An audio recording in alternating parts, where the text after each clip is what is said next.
Saya akan menceritakan beempat gerakan anti penjajahan iaitu nasionalisme. Parti Komunis Malaya atau singkatan PKM. Sebelum PKM ditubuhkan, golongan komunis di Tanah Melayu telah menubuhkan Parti Komunis Nanyang untuk menyebarkan perfahaman komunis, tetapi telah diharamkan oleh British pada tahun 1930.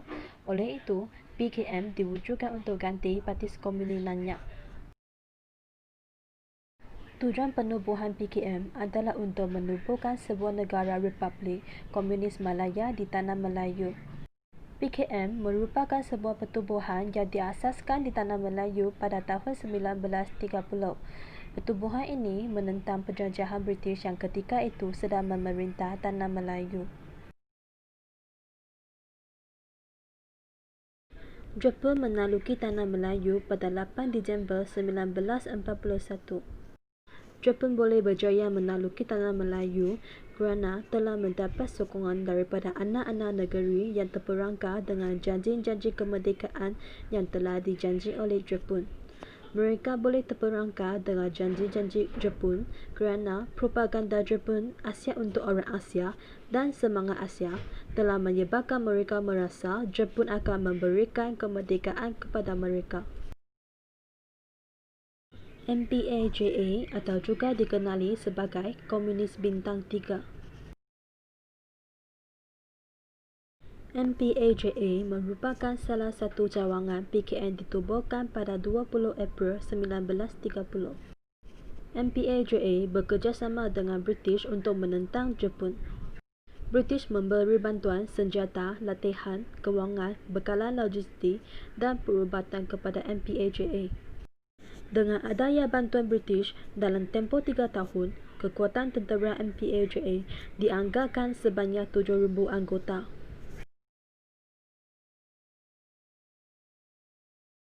Selepas Jepun menyerah kalah, Parti Komunis Malaya telah mengambil kesempatan untuk berkuasa menerusi gerila-gerila MPAJA dan melalui beberapa pertubuhan seperti Mingyuan. Parti Komunis Malaya telah menguasai Tanah Melayu selama 14 hari.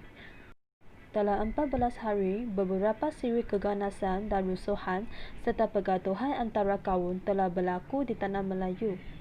British juga kembali semula dalam tempoh yang singkat menyebabkan Komunis Bintang 3 tidak berjaya mengembangkan pengaruh mereka.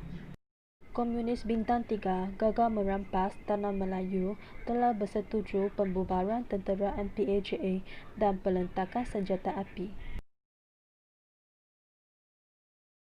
Terbentuknya Persekutuan Tanah Melayu pada 1 Februari 1948 merupakan kekalahan kepada Parti Komunis Malaya kerana golongan ini telah diketepikan oleh British.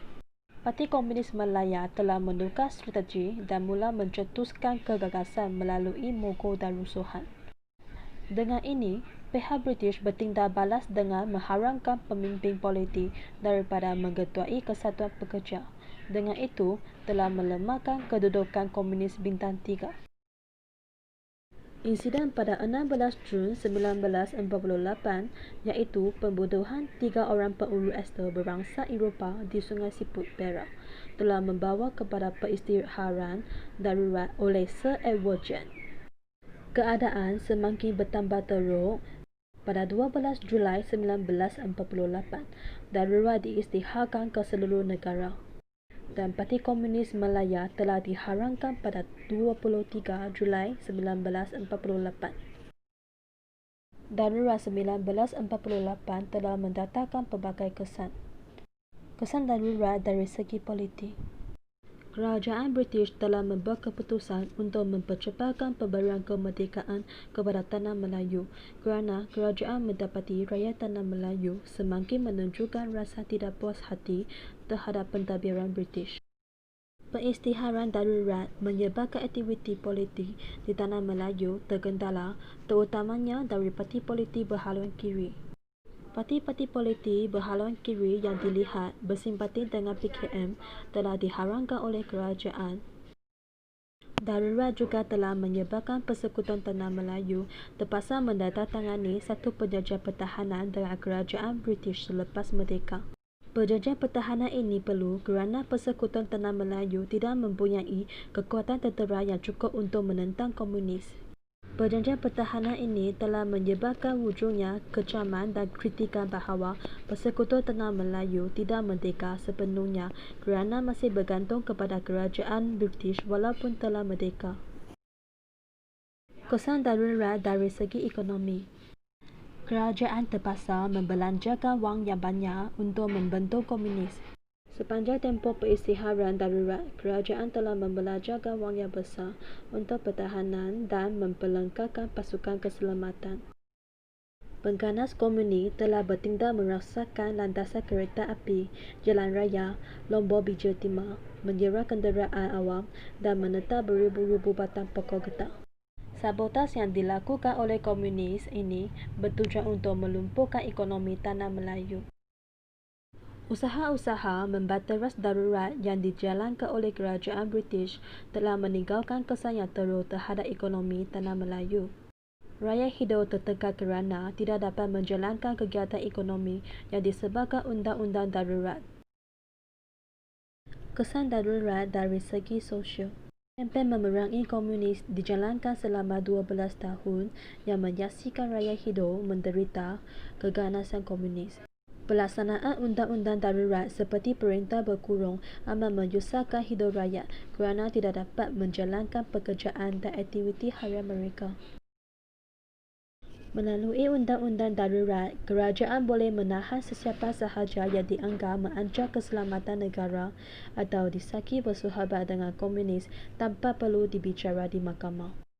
Orang ramai tidak dibenarkan berkumpul melebihi 5 orang di tempat terbuka tanpa mendapat kebenaran polis. Masalah perkauman antara orang Melayu dan orang Cina menjadi semakin serius. Orang Melayu menganggap semua orang Cina adalah komunis dan orang Melayu telah menyertai pasukan keselamatan untuk membateras komunis. Oleh itu, tindakan memerangi komunis semasa darurat seolah-olah dilihat sebagai peperangan antara orang Melayu dengan orang Cina.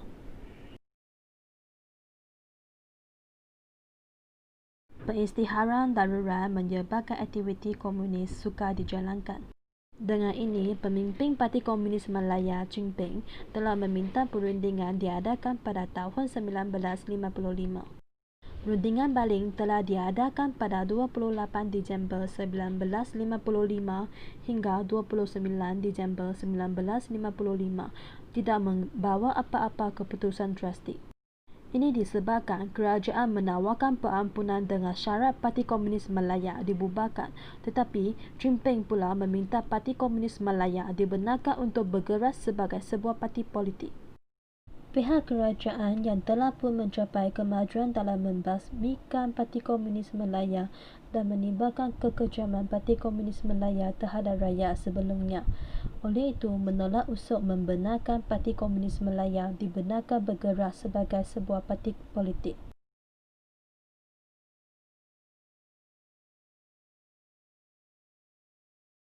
Tanah Melayu berjaya mencapai kemerdekaan pada 31 Ogos 1957. Ketika itu, darurat masih lagi berkuasa.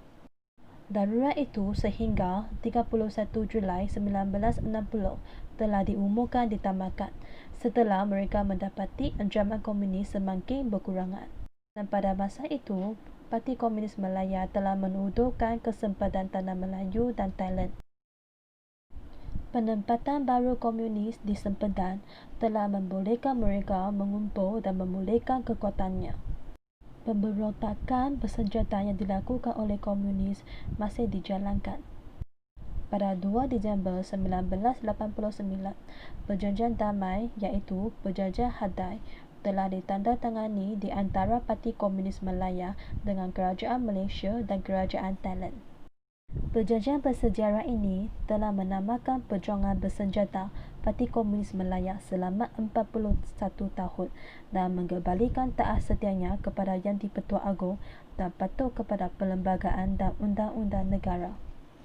Walaupun ancaman komunis telah mendatangkan pelbagai kesan kepada Tanah Melayu, tetapi juga membantukan Tanah Melayu cepat mendapat kemerdekaan.